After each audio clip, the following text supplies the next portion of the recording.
Saya pernah ngisi acara kebetulan dari Pak Kuras di UGM. Saya cerita, Indonesia itu untuk runtuh itu gampang. Separuh negara maling semua, atau korupsi semua, atau penjahat semua itu. Penjara tidak cukup, terus negara kolek. Jadi untuk memuji bangsa ini, bangsa yang baik adalah mayoritas orang Indonesia tidak melakukan tindak pidana. Dan itu awal anak kita tidak jadi terbunuh, harta kita enggak dicuri. Jadi orang tidak melakukan sikap apapun, asal tidak melakukan tindak pidana itu sudah menyumbang kestabilan negara. Makanya ketika Nabi cerita orang baik itu yang nolong orang, yang memberi orang, kata Nabi terakhir, kalau tidak bisa semua takufu syarroka anin nas, fa innaha shadaqatun minka ala nafsik. Yang penting potensi jelek kamu jangan menimpa orang lain. Coba ada orang nggak diperkosa, kenapa? Karena nggak ada yang merkosa, nggak mati, karena ada yang bunuh. Jadi inti dari semua kebaikan adalah potensi-potensi kejahatan ini tidak jadi dilakukan. Jadi tidak harus berbuat baik dulu, jangan berbuat jelek dulu. Makanya dalam kaidah fikih disebut darul mafasid muqaddamun ala jalbil masalah. Yang penting dalam aktivitas kita ini tidak menimbulkan kerugian pada orang lain. Coba anak kita selamat karena apa? Keluarga kita selamat karena apa? Teman-teman kita, tetangga kita selamat karena apa? Karena tidak dibunuh, tidak diperkosa, tidak dijamret, tidak dicuri. Nah, saya berharap negara ini juga semua kita menghormati inkifafuhum anis syar atau inkifafuhum anil maksiyah. Bahwa kita ini terima kasih sekali sama semua orang yang tidak melakukan pidana. Maksudnya gini Pak Ridho, Bapak Atmaja, jangan nunggu orang baik itu karena dia nyangoni kita, menghormati kita. Itu kayak agak-agak kapitalistik. Muji orang saja kok nunggu orang itu ngasih kita. Coba kalau orang ngasih kita, misalnya Zaid ngasih kita uang 1 miliar.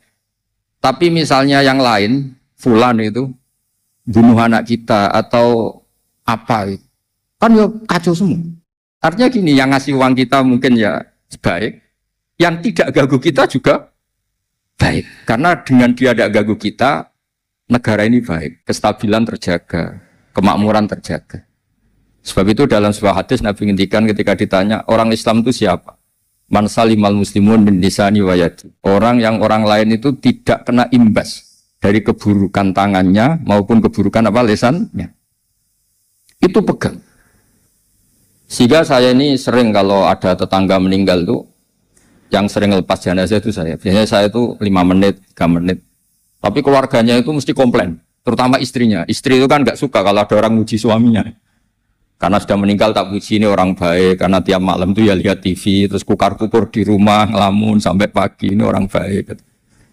Istrinya tanya, baiknya di mana? Itu kalau malam itu suami kamu nyopet atau garong itu selesai. Barokahnya di rumah ngelamun sampai pagi, tidak berbuat apa-apa. Tapi kan nggak tahajud, nggak apa, Gus. Memangnya dia kiai disuruh apa? Tahajud. Ya sudah gitu saja, yang penting tidak bahayakan orang apa?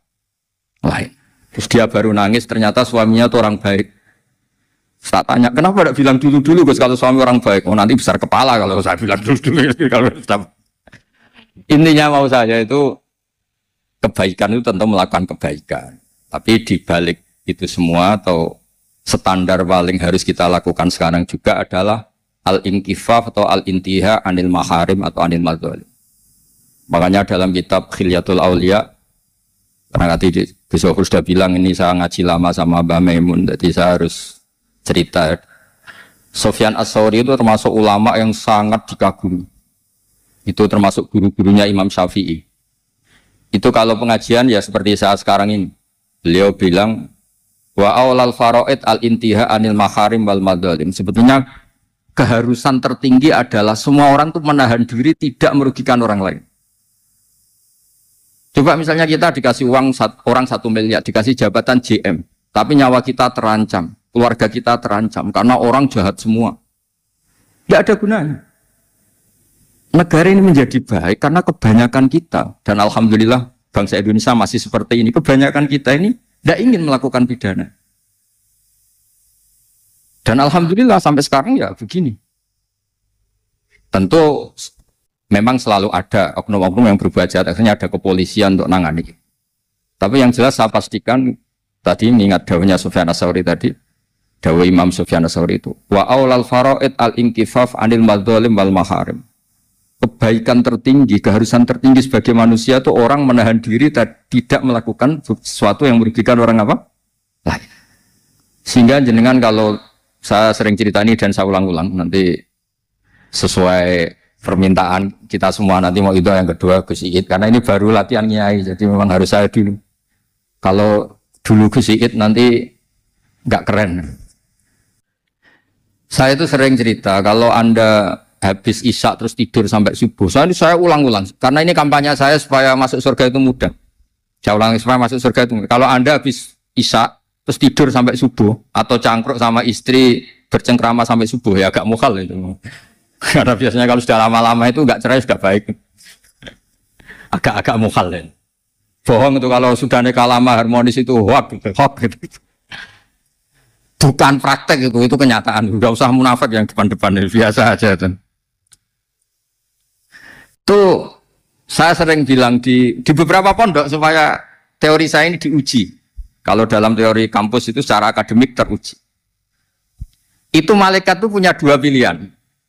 Kalau malaikatnya itu khusyuk, jenis yang torekoh mungkin jenis yang khusyuk, mesti bilang gini. Orang ini semalaman cangkruk, semalaman bercengkrama, terus tarokat tahajjuda wal witra, terus atau warwatib apalah. Ini orang enggak tahajud, enggak witir, enggak wiridan. Tapi kalau malaikatnya itu ahli usul fikih, pakar-pakar fikih kayak kita, ya kayak kita semua ini, termasuk yang di depan ini semuanya tak untuk pakar, semuanya kita bukan saya kita. Itu redaksinya begini. Ini orang hebat. Tidak zina, tidak maling, tidak narkoba, tidak pinjol, tidak melakukan kejahatan. Sama-sama tidur. Nah, saya berharap malaikat semuanya itu ngaji usul fikih supaya nanti kalau yang tidur itu distatuskan apa? Tarokal ma'asyiyakullaha. Dia adalah orang yang meninggalkan semua bentuk apa? Maksiat.